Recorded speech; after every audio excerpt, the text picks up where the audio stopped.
The Jack 4 offsuit hero call by Robbi Lou against Garrett Adelstein at the Hustler Casino Live has torn the poker world apart. Some people think it's clear she misread her hand. Some people think she made an insane hero call with the Jack high. Some people think maybe, somehow, she cheated. I personally think she did not cheat, and I think she misread her hand. But of course, I could be wrong. So today, we are going to look at two more hands that she played recently that will hopefully give us some more insight into the way that she plays poker in general. That's right, you get double the content today here on PokerNews.com. Put on your Sherlock Holmes hats. Let's get right to it. Old bonuses, high bonus that all those online sites used to do, which sort of went away, so it's good to see it coming back. If you're eligible, if you live in an eligible area, head over to WPT Global and check it out. As Robbi here picks up ace-king, she's going to get some action. Maybe even in 4 spots here. Well, Eric is going to put in a 3-bet. Robbi opens it up under the gun with the ace-king offsuit, perfectly fine and standard. Mike X in the hijack seat opts to just call with the king-queen. Against an under-the-gun raise, you probably want to 3-bet or fold the king-queen if you think the under-the-gun raiser is going to be on the tighter side. And from what I understand, Robbi doesn't play too many insanely loose hands. She plays a little loose, but not insanely loose. So, you know, as your opponent gets looser and looser, calling becomes a little bit more viable, I think. So call, 3-bet, fold, do whatever you want. Nobody's folding in the Hustler Casino Live with the king-queen offsuit, though. You probably wouldn't get invited back. All right. Over round 2, queen-9 offsuit on the button. Seems like an easy fold to me, but it calls. Jack-10 offsuit in the small blind. Seems like an easy fold to me, but it calls. Over to Eric in the big blind. If you think that the callers are all especially weak, and you think Robbi's going to be folding to 3-bets a decent amount of the time, Ace-8 of Hearts is a pretty good hand to re-raise. I don't really like his size to 6,200. I think you'd much rather go more like 7,800, because the problem is that if you do 3-bet here, you can still kind of count on the hijack or the button calling you a large chunk of the time, and them being in position, closing the action, or mostly closing the action, is not really what you want. So I think you'd rather go a little bit bigger and just try to get everyone to fold immediately. But whatever, 6,200 seems reasonable to me. Calling is, of course, fine as well. Over to Robbi. She has to decide what to do. Let's take a look. So Robbi's got many callers behind, and a lot of times you're incentivized to 4-bet to drive everybody else behind you out. And she has a very tight range from under the gun, but she's just gonna call. And that does bring in Mike X behind with the king-queen.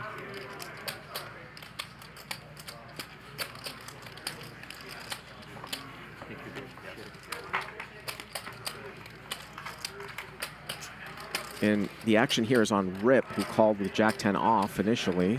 Yeah, I did. I love it. 10 seconds.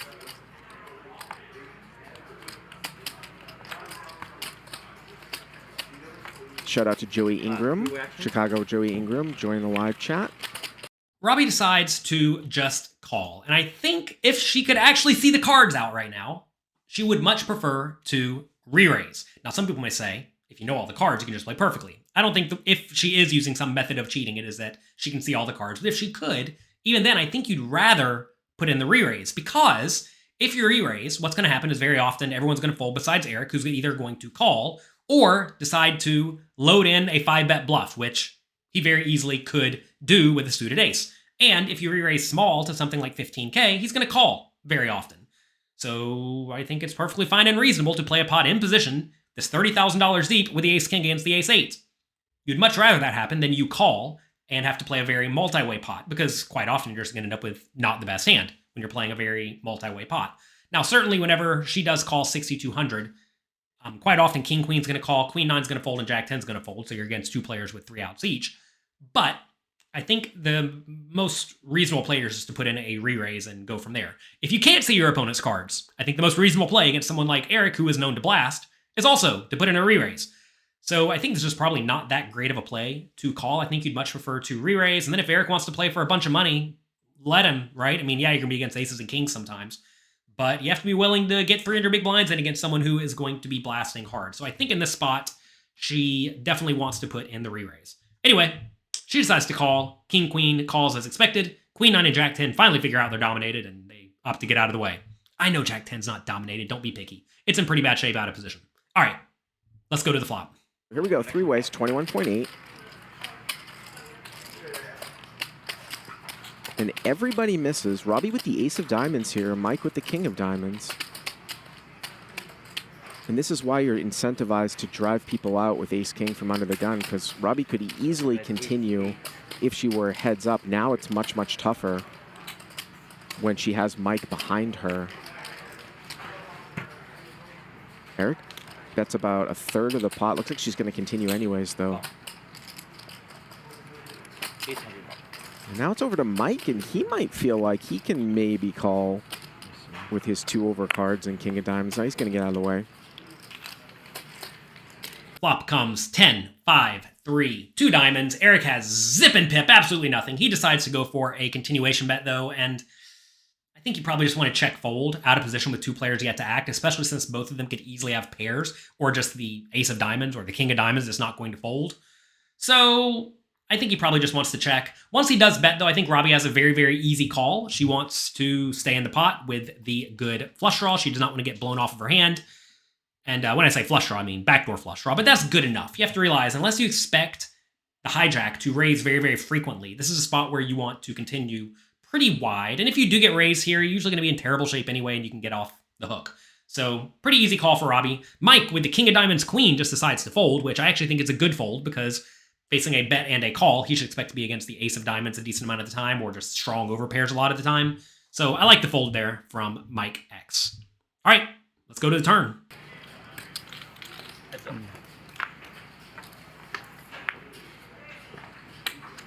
Turn is a deuce, so both players now with a gutter wheel draw.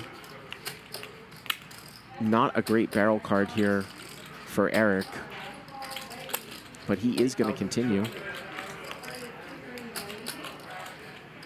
And he's going to bet 20,000, so 2/3 here on the turn.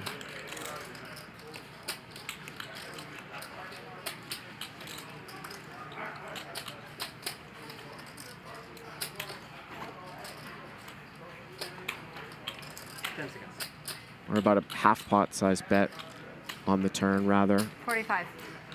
And whoa, she's gonna raise. I was gonna say she looked like a non-believer. She has the ace of diamonds and the king of clubs, 2 stiff backdoor flush draws. Thought she was gonna call, but she's actually gonna raise, and little does she know she's raising with the best hand here. The turn brings the 2 of clubs.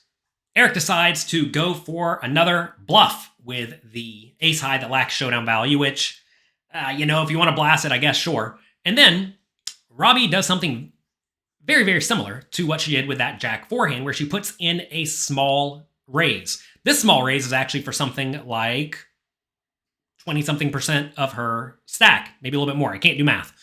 Why would she do this? Well, if you could see your opponent's hand, you would definitely not do this, right? Because if you know your opponent has the ace-8, he is drawing basically dead, you would love to give him a chance to bluff the river. In which case, you could then say, you know, got the best bluff catcher, I guess I have to call. You could have the king-queen or the queen-jack or the ace-x, right?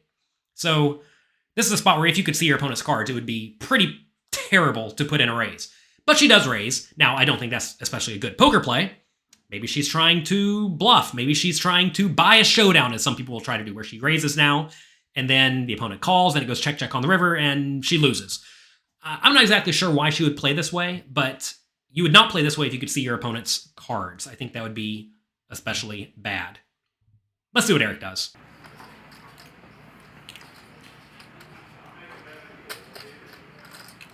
So 20,000, but it's a small raise. It's kind of like a click up. 20 to 45, and you wonder, is it possible that Eric might be sensing something here? They're throwing a time chip. See our 5K chips.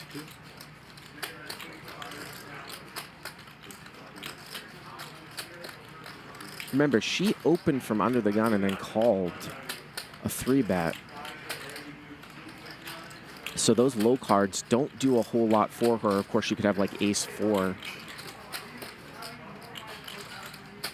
Sometimes you see somebody make a small raise with just top pair to sort of shut the action down, like a king-10, ace-10, something like that. Eric's just going to live to see another day. Eric is perplexed. He's probably thinking what Garrett was thinking in that hand that he played with her later, where when someone raises small like this, it's usually to find out where they stand. And to be fair, in the other hand against Garrett, where she had the jack 4, she thought she had the bottom pair. Maybe she was raising to find out where she stood, then decided to find a hero call. Maybe in this spot, if she faced an all-in, maybe she would have decided to find a hero call. Who knows? It's difficult to say. But Eric finally does let it go, which is definitely the standard default play. And Robbi collects a pot in a manner that, if she knew Eric's hand, I do not think she would ever play the hand that way. All right, let's take a look at another hand. Does you love Persson? Yeah, I mean, it's home to me, so I mean, I'm biased, so yeah.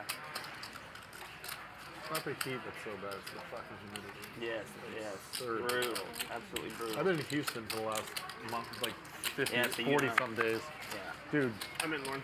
Get a raise from I mean, you get a Garrett. break from Robbi the with humidity aces when once it's again is 3-betting. kind of. Ling Ling, did she 4-bet? And it poured every day for a month while I was Ouch. There's the 4-bet from Ling Ling.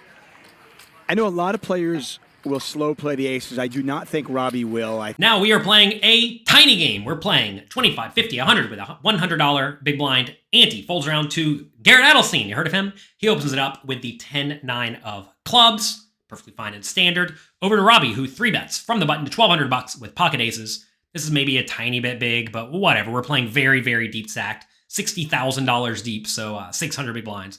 I think this is fine. Over around to Ling Ling in the small blind. I don't know much about her strategy. I think this is a spot where a lot of people mess up by calling, but she does opt to put in a 4-bet, and I think this is quite nice. I probably would have gone much bigger if I was going to 4-bet here, because when you go to 3,200, Robbi's going to call in position, closing the action with all sorts of stuff, and that's not really what you want when you have the 8-7, but whatever. I like 4-betting more than I like calling in this scenario. I think folding's also very viable. Okay. It gets back around to Robbi. Let's see what she does.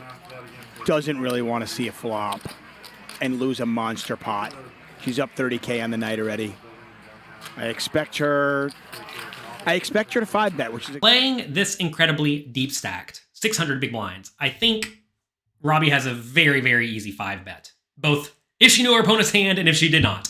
Because in this scenario, 8-7 suited is not going to fold to a small re-raise. If you make it something like 7,500 here, 8-7 suited is going to call and you go from there. You want to get loads of money in when you are in very good shape. Just in general, at poker, that's what you want to do.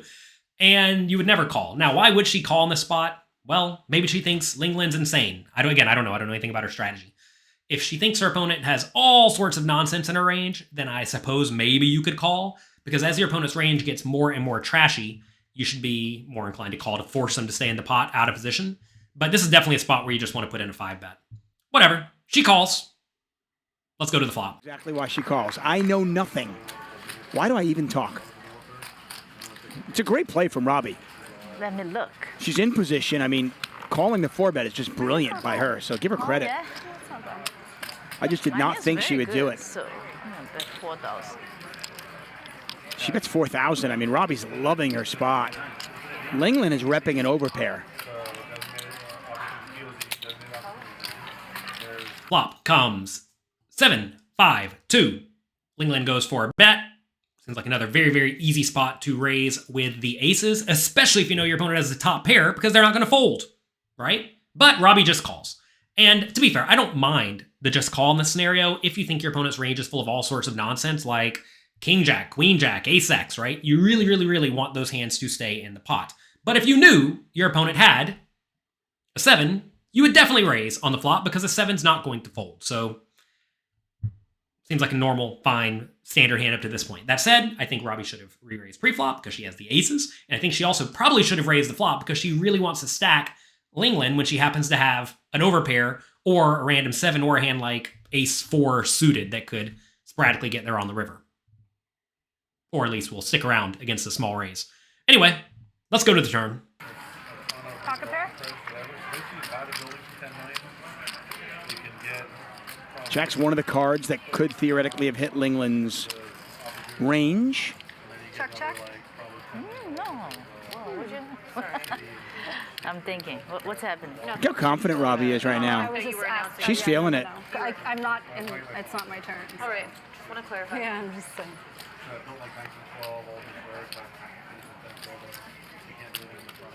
Oh man, you gotta love this stuff. Pot is $15,000. Action on Ling Ling. I mean, she's got to know she's behind, right? Robbi called the 4-bet, and then called this pot. I mean, I guess she could have ace-king.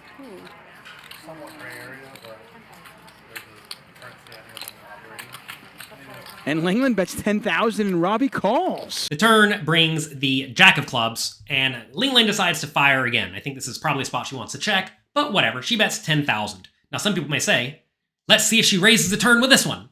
I think it would be very out of character for Robbi to raise the turn with this one, because if you think back to that jack 4 hand, or jack 3 hand, depending on what she thought she had, she was raising a hand to find out where she stood. With the ace-king, I think that's the same thing that was happening. With these aces, I mean, I think a raise is perfectly fine and viable, but at the same time, this is a spot where I think she is just completely trapping. She trapped pre-flop, she's trapping on the flop, and she keeps trapping on the turn. Not shocking, right? Even though this is a scenario where she definitely should consider putting in a raise, because a hand like 8-7 may decide to stick around. Now, obviously on the flop, 8-7 is not folding to a raise, whereas here it might fold to a raise, so I get the idea that maybe trapping makes more sense. But I think this hand so far has played pretty normally. Nothing to see here. Let's go to the river.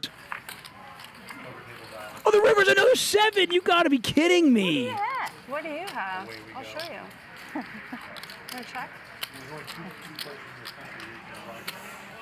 Oh, wow. You don't have better than me. You What a don't. dream scenario for Ling Ling.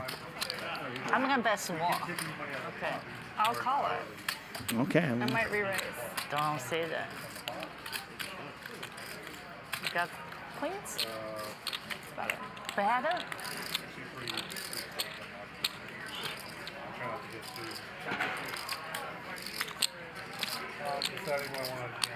Ling Ling wants to make sure she gets called, but she knows Robbi's got a huge hand.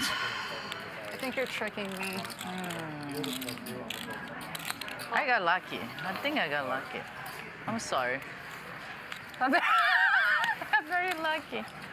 You did I'm just so lucky. I'm so sorry. You slow played me. You trapped me very well. I did. The river comes to 7. There's a whole bunch of table talk going on. Do you have queens? Better. That's fantastic. I'm going to call. You bet I'm going to call. You probably don't want to be that clearly honest in these scenarios. So anyway, Ling Ling goes for a bet. I think she probably just should have ripped it all in that scenario on the river. I realize that she could be beat by backdoor clubs, but whatever. This is a spot where I think we have a pretty easy shove. But she goes small. Fine. Should Robbi raise is the question on the river, and I think absolutely not. This is a spot where she could easily be against a 7. She could easily be against pocket jacks. She probably is not get against a backdoor flush all that often because she has the ace of clubs in her hand. But I think facing this 15K bet, calling is very reasonable, because if you raise in the spot on the river, what's going to actually call you? Well, maybe a 7 will call you, but a 7 is not that likely. I think it is certainly possible that Ling Ling could have a flush. She could certainly have pocket jacks. And if she have a hand like kings or queens, she's probably going to find a fold to a shove. So I think this hand was also pretty fine and reasonable. I don't know. You know what I want you to do? I want you to take a second and write in the comment section below. Did we see anything here? Do you think Robbi is using some sort of method to play perfectly? I know some people may look at this river and say, she played perfectly. Must be cheating. But like in my mind, assuming you decided to be the slow play type player, you're just going to slow play pre-flop, you're just going to slow play the flop, you're just going to slow play the turn, river comes bad, opponent bets again, call. Don't get stacked when you happen to be beat. Is this case over yet? Funny thing is I know by the time this video comes out in a day or two, the whole thing's going to be turned upside down again, and my opinions may have flip-flopped, but at this point in time, I'm pretty clear Robbi just misread her hand on the jack 4 hand. I think she had jack 3. I know some people said, but she said she didn't. You have to realize when people are in high-pressure, exciting scenarios, they say things, they do things, they don't necessarily know what is going on, and they lose their minds. You ever felt pressure at the poker table? You ever felt excited when you're playing games way bigger than you're used to? I mean, I have, and I'm pretty sane at the poker table. So I think this is a case of a misread hand. Can we move on with our lives now? Okay, thank you, goodbye. If you enjoyed this video, click the like and subscribe button below. That's me for today. And I'll talk to you hopefully about something else next time.